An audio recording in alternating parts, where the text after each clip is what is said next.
નમસ્કાર, હું Yuvrajsinh Soda, vocational trainer automotive, Mahatma Gandhi Vidyalaya ગણતરી, ચાંપો નડિયાદ, જિલ્લો ખેડા.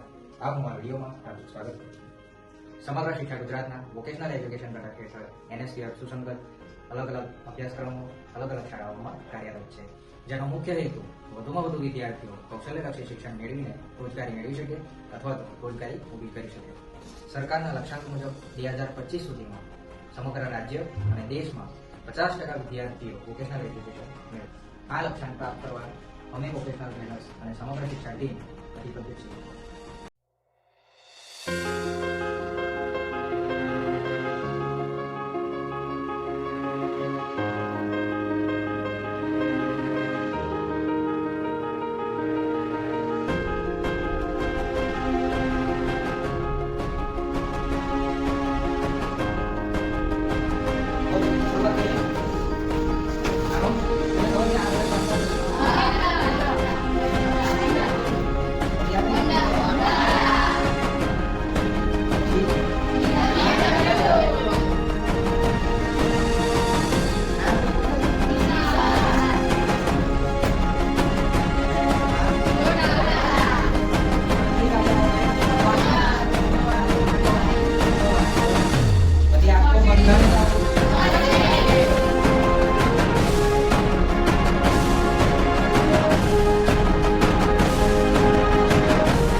જોવા મળે છે.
બાજુનો વરવાનો વળાંક છે અને આ ડાબી બાજુ વરવાનો વળાંક છે અને આ સાંકડો પુલ એટલે કે આગળ જતા સાંકડો પુલ આવે છે અને સાંકડો માર્ગ આગળ જતા રોડ સાંકડો આવે છે. સાયકલ ક્રોસિંગ એટલે કે આગળ જતા સાયકલ ક્રોસિંગ. શાળાનું ઘર શાળા છે વિદ્યાર્થી રોડની રોડમાં આગળ કામ ચાલુ છે. એકાનું જીવન છે એ મુખ્ય માર્ગ માર્ગનું છે મુખ્ય માર્ગ એ મુખ્ય માર્ગમાં છે. આ સ્માર્ટ પ્લગ આ સિલિન્ડર છે, આ પિસ્ટન આવે આ કનેક્ટિંગ રોડ છે, આ કનેક્ટિંગ પિન છે જે નીચે જોડામાં આવે, આ કનેક્ટ છે જો એથી આ સિલિન્ડર બ્લોક છે, આ છે આ બાજુ વળે છે, આ પિસ્ટન કહેવાય છે.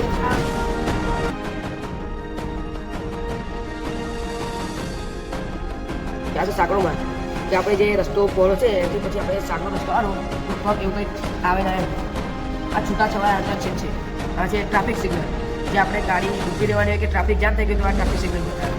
આ આપણે છે રેલવે ક્રોસિંગ, જે આપણે રેલવે સ્ટેશન હોય ત્યાં આગળ જોવા મળે છે. આ છે પાર્કિંગ, કે જે આગળ પાર્કિંગ કરવું કે પાર્કિંગ ના કરવું એનો સંકેત. આ છે સ્પીડ લિમિટ, કે આપણે કંઈ બ્રિજ પર જતા હોય તો 50ની સ્પીડ તો 40ની સ્પીડ રાખવી જોઈએ, કે ચાર સ્પીડ લિમિટ. આ છે ટી આકાર, જે રોડ છે આપણે આ ટી આકારનો રોડ આવે છે તે બતાવે. આ છે વળાંકની શ્રેણી, જે ઝેડ તરીકે હોય છે. આ ખતરનાક ડીપ જે ખાડા ખોબચાવાળા રસ્તા હોય એન્જિનમાં પાવર ઉત્પન્ન થાય છે, જે ફ્લાય વ્હીલ મારફત ક્લચ સુધી પહોંચે છે. ક્લચ ગિયરબોક્સ સાથે જોડાયેલો હોય છે. ગિયરબોક્સ જે ક્લચ પાવરમાં ગિયરબોક્સ પર આવેલા સ્પીડ રચના દ્વારા કરેલા સુધી પહોંચાડવામાં આવે છે. પ્રોપેલર ગિયરબોક્સ દ્વારા વધતા પાવરને પ્રોપેલર સ્ટોક દ્વારા ગતિમાં રૂપાંતર કરવામાં આવે છે, જે ડિફરન્શિયલ સુધી પહોંચે છે. ડિફરન્શિયલ સાથે જોડાવામાં આવેલું હોય છે. એક્સેલ બંને બાજુ વ્હીલ સુધી પાવર મોકલી આપે છે, જે વાહનની ગતિ કરે છે.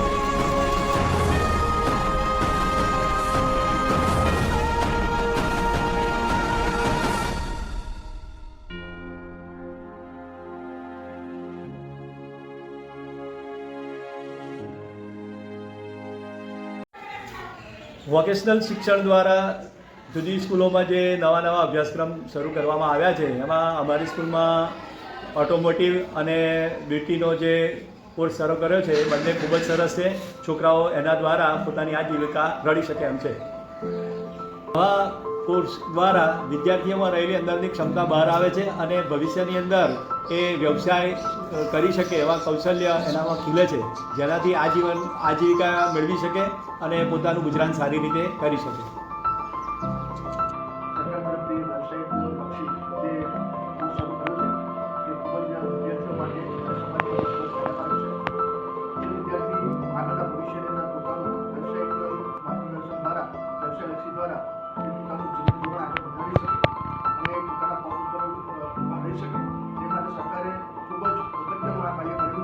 વોકેશનલ શિક્ષણ, વ્યવસાયલક્ષી શિક્ષણ છે એ આજની એક તાતી જરૂર છે. પહેલાં એક પેઇન્ટિંગનું કામ કરતા હતા લોકો, એનો વ્યવસાય કરતા, પણ આજે એક પેઇન્ટિંગ, કોમ્પ્યુટર, 3D આ બધાના માધ્યમથી જો તો બ્લેક સ્કેનર અને કેટલા બધા વર્ડિંગ્સ ને સાઇન બોર્ડ આવી ગયા. તો આ એક ખરેખર વિદ્યાર્થીમાં રહેલી પોતાની શક્તિ જે એને બહાર લાવી અને ખૂબ પોતાનું નામ કરી શકે, ખૂબ કમાઈ શકે છે. અને આપણા ભારત દેશની અંદર આવા જો વ્યવસાયલક્ષીમાં ખૂબ આગળ વધી યુવાનો આવશે તો ચોક્કસ આપણો દેશ પણ આગળ વધશે, સમાજ પણ આગળ વધશે અને વિદ્યાર્થીનું નામ પણ રોશન થશે. Thank you. મારું માનવું તો એવું છે કે સ્કૂલ લેવલે અત્યારે જે શરૂ કરવામાં આવ્યું છે ખરેખર ખૂબ પ્રશંસાને પાત્ર છે, પૂરા સરાહનીય પગલું છે. અને આ કોશિશ કર્યા પછી વિદ્યાર્થી પોતે આત્મનિર્ભર થઈ શકે છે. મોદી સાહેબનું જે સ્વપ્ન છે આત્મનિર્ભર ભારત, એ પરિપૂર્ણ કરવા માટે ખરેખર આ સફળ અને સારું યોગ્ય પગલું છે.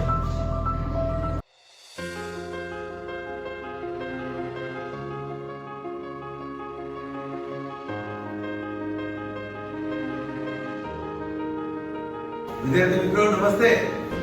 આજે ખૂબ સરસ એવો વિષય આપણી સમક્ષ લઈને આવ્યો છે કે આપણું વોકેશનલ એજ્યુકેશન છે એના અંતર્ગત આપણે કોમ્યુનિકેશન સ્કિલ એટલે શું? તો વાતચીતની કલા.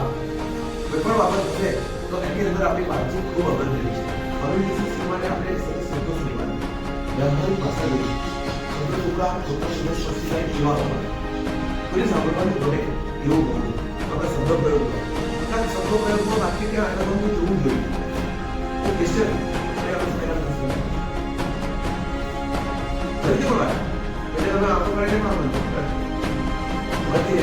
આપણા હાથના હાવભાવ, મોઢાનું ક્વેશ્ચન આ બધું જરૂરી છે. કોમ્યુનિકેશન સ્કિલમાં verbal communication, non verbal communication આ બધું જોવું પડશે તમારે. Okay, thank you very much. કણજી હાઈસ્કૂલ ટ્રસ્ટ સંચાલિત મહાત્મા ગાંધી વિદ્યાલય કણજીના આચાર્ય તરીકે હું વિનોદકુમાર રામલાલ લેવિયા ફરજ બજાવું છું. અમે જાણીએ છીએ તેમ NEP નવી શિક્ષણ નીતિ, ન્યૂ એજ્યુકેશન પોલિસી 2020 અંતર્ગત કેન્દ્ર સરકારે સમગ્ર દેશમાં વ્યાવસાયિક શિક્ષણ પર ભાર મૂક્યો છે. ઓટોમોટિવ વિષય છે અને દીકરીઓ માટે બ્યુટી વેલનેસ. આ બંને વિષયો એવા છે કે જે વિદ્યાર્થી ધોરણ 10 પછી પોતાની રોજગારીલક્ષી તકો એને ઊભી થાય અને સરળતાથી રોજગારી એને મળી રહે એવા ઉમદા હેતુથી આ વિષય દાખલ કર્યું છે. ધોરણ 9માં વ્યાવસાયિક શિક્ષણ અંતર્ગત શાળાના દીકરાઓ માટે ઓટોમેટિવ સબ્જેક્ટ કાર્યરત છે અને આ વિષયનું સૈદ્ધાંતિક અને પ્રાયોગિક જ્ઞાન વિદ્યાર્થીઓ ખૂબ રસપૂર્વક લઈ રહ્યા છે. આ વિષય સાથે ભણેલા વિદ્યાર્થીઓ નાનો મોટો વ્યવસાય બહુ જ સરળતાથી શરૂ કરી શકશે અને આ વ્યવસાય શરૂ કરવા માટે, આજીવિકા મેળવવા માટે, પોતાની રોજગારી માટે, ઘરમાં આર્થિક રીતે સપોર્ટ કરવા માટે આ વિષય અમે ચોક્કસ મદદરૂપ થશે.